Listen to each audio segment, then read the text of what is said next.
Do you feel like you're drowning at work and you don't know where to start in order to get out of that feeling?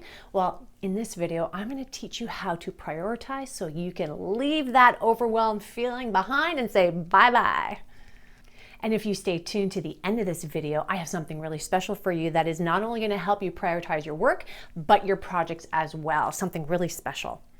Hi, if you're new here, welcome. Subscribe to the best career and project management channel with a new video coming to you every Wednesday. So if you're really excited about learning how to prioritize at an expert level, then you know what? Let's get to it. Sorry, like this video and let's get to it. Why prioritize tasks? Before we get into how to prioritize tasks, let's first understand why we even have to look at this. The number one mistake I see over and over in the corporate world, and even personally as well, is that everyone has multiple priorities and they're all competing, even to a point where every single priority they have is a number one priority, and then all of a sudden they don't know what to do and it becomes a standstill. Understanding how to prioritize and realize that there is a sequential level to things is going to help you meet deadlines, is going to reduce your stress, is going to allow you to be more effective and efficient. So that's why it's really important to understand why prioritization is so critical to your success. I also want to throw in there too, take note that prioritization is fluid and can be changed. So just because you name something as a number one, things may change. You're allowed to shift it according to needs. Make your list. This is the absolute first thing you have to do. I want you to do a brain dump of everything that you have going on.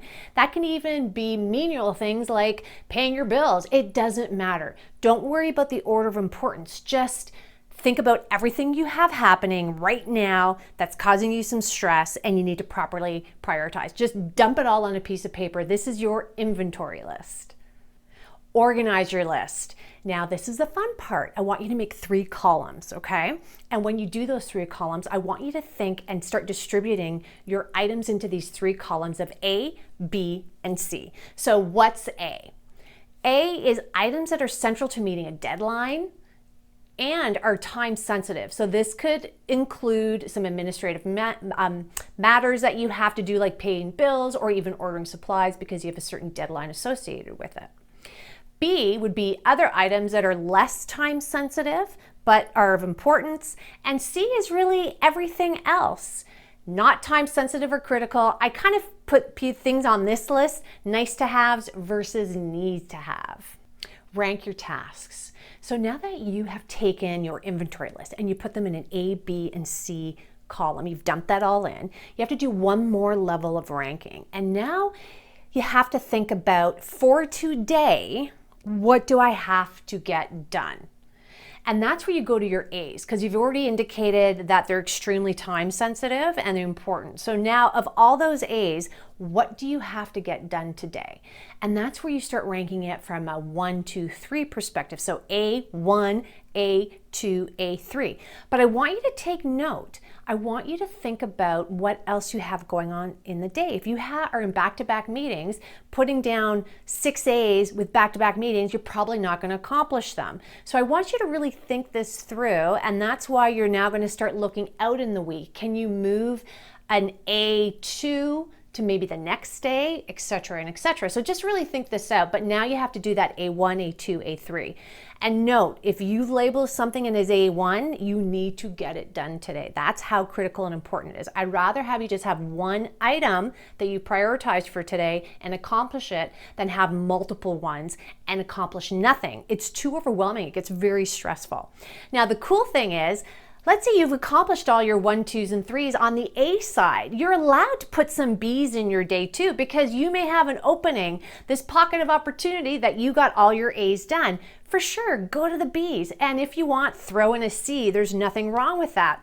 What's really cool with the B's and C's is you start to see how important those things are or not. And particularly with the C's, I've had in my own past where I've had a C item and I've kind of carried it on. I pushed it out the next week and the next week because, again, it wasn't important. It wasn't really time sensitive, more nice to have items, where ultimately I just took it off my list and I never did it because I kept on pushing it out. So it was great insight for me to realize it really wasn't that important and I didn't have to do it. So take note that that becomes really important, is to rank it and try to ensure that you put in the right amount based on what's happening in your day. Stay on track. Now that you know how to prioritize, right, with your inventory lists, the A's and the 1, 2, 3s, that's awesome. As I kind of alluded to in the previous step, I want you to really think about how much time you put towards things.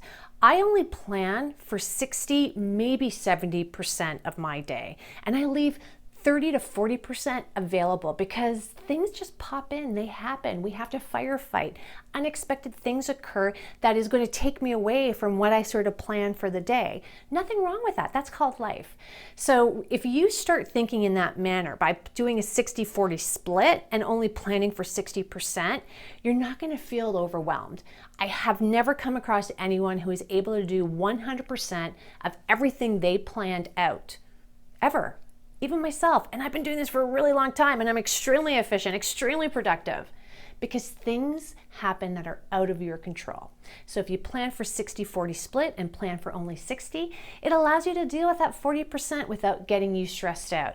And again, it's a bigger picture aspect because you've probably now spread out your other activities throughout a period of time because you're now ranking them properly and looking at them in a different way. Now that you now know how to prioritize tasks, congratulations! I cannot wait for you to start doing your A, B's, and C's, 1, 2, 3s. I would like for you to go here.